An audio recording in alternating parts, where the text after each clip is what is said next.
দুই কাঁধে বসিয়া দুইজন লিখতে আছে ডায়েরি, হিসাব হবে 16 আনা, শোন রে মন ব্যাপারি।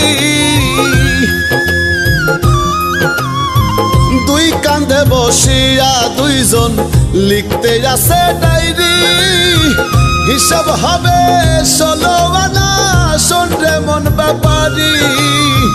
ধনী গরিব রাজা প্রজা কর্মগুণে হবে সাজা, সময় থাকতে হও না সোজা, রাসেলে কয় মানুষ। শোনো শোনো শোনো রে মানুষ, মুনকার নাকির খায় না কোনো ঘুষ। ওরে শোনো শোনো শোনো রে মানুষ, মুনকার নাকির খায় না কোনো ঘুষ। গায়ের জোরে টাকার বলে